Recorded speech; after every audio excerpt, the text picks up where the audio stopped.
Jones. There's lots of folks here hate me. I can feel it. It's like bees stinging me. Feel how we feel, then.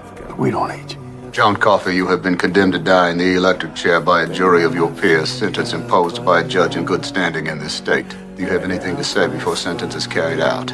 I'm sorry for what I am. Please, Paul, don't put that thing up on my face. I was afraid of the dark. All right, John. John Coffey, electricity shall now be passed through your body until you are dead, in accordance with state law. May God have mercy on your soul. Well, on to